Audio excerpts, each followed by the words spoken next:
देखो कोनो बेले वीडियो लोग तक बने छे एकटा सजवे ले लो 80 रुपया में आधा किलो के सजमैनों के भुजिया बने है। हाँ आ सरसों के साग, अरे सरसों के साग हाँ वही में वह में देबै। दो दिलियो वही में के कौन दिया में ले ली सजवे के विध के काज है लऽ लेली तो भऽ गेलै। अब कते समुद्र उठत अब आइ के दिन में नहीं मिले तो कतौ से कहल के 200 रुपये 150 रुपये जे मिलले से भऽ गेलै पा भऽ गेलै विध के काज भऽ गेलै। जुलिया सबे कथी ले दुनिया तेल धर दे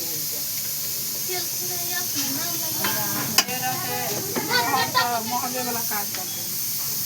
सस्ता कतौ से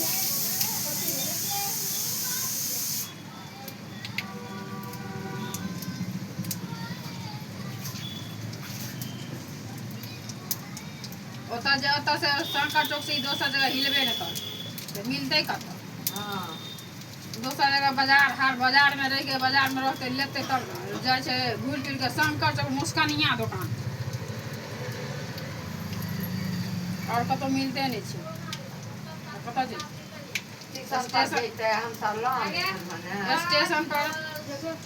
स्टेशन पर तो महग नहीं दै छै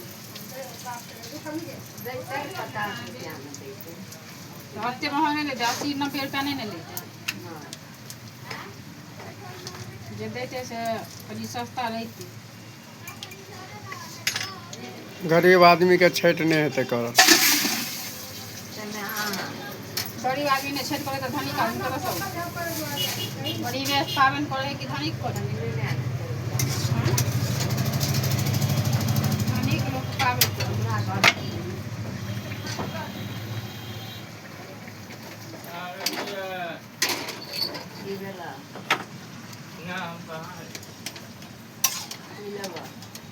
मम्मी खोजे थको मोबाइल लेके आ गेल छिए। चल चल मोबाइल पे चल की चल चल खाना खा के आ चल चल चल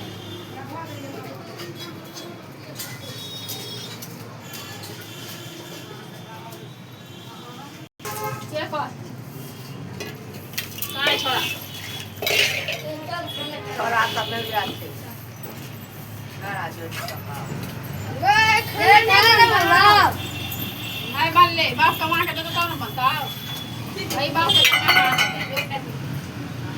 बाप खाना लागते चल दोस्त ले बोल ई घर में चल ना चल फिर अभी दाल बन लो फिर अभी भात बन लो फिर अभी घूम के तो कहे सब्जी बन लो तो साग बन लो हम कब बाप कमा के देल को से बनेबो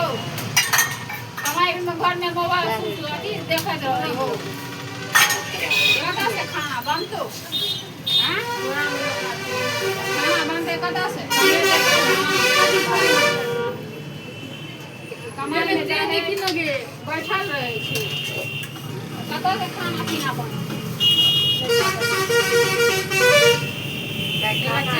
सब खुआ दे छै 1 रुपया से आमदनी नहीं करते गइए बैठते जहां कहबे त लड़ाई खाई देते कि हम लड़ाई करी हम कतऽ से कमाओ तो कतऽ से खाना बनते भूखले रहते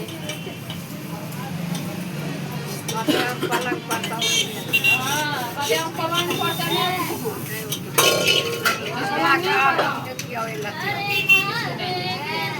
पलंगे पर पलंग पर रहता भूखले रहूं घर में कथू रहते तब खाना बनते सब्जी ला पठेलिए तो कोई जा सब्जिए नहीं बाजार में हम दिखा दो कदा से जब धो के देलिए छठला कहाँ देलिए आब तो कहिया धोबै धोबे आइए धोबे आइए धोए पे चल हो आई खरना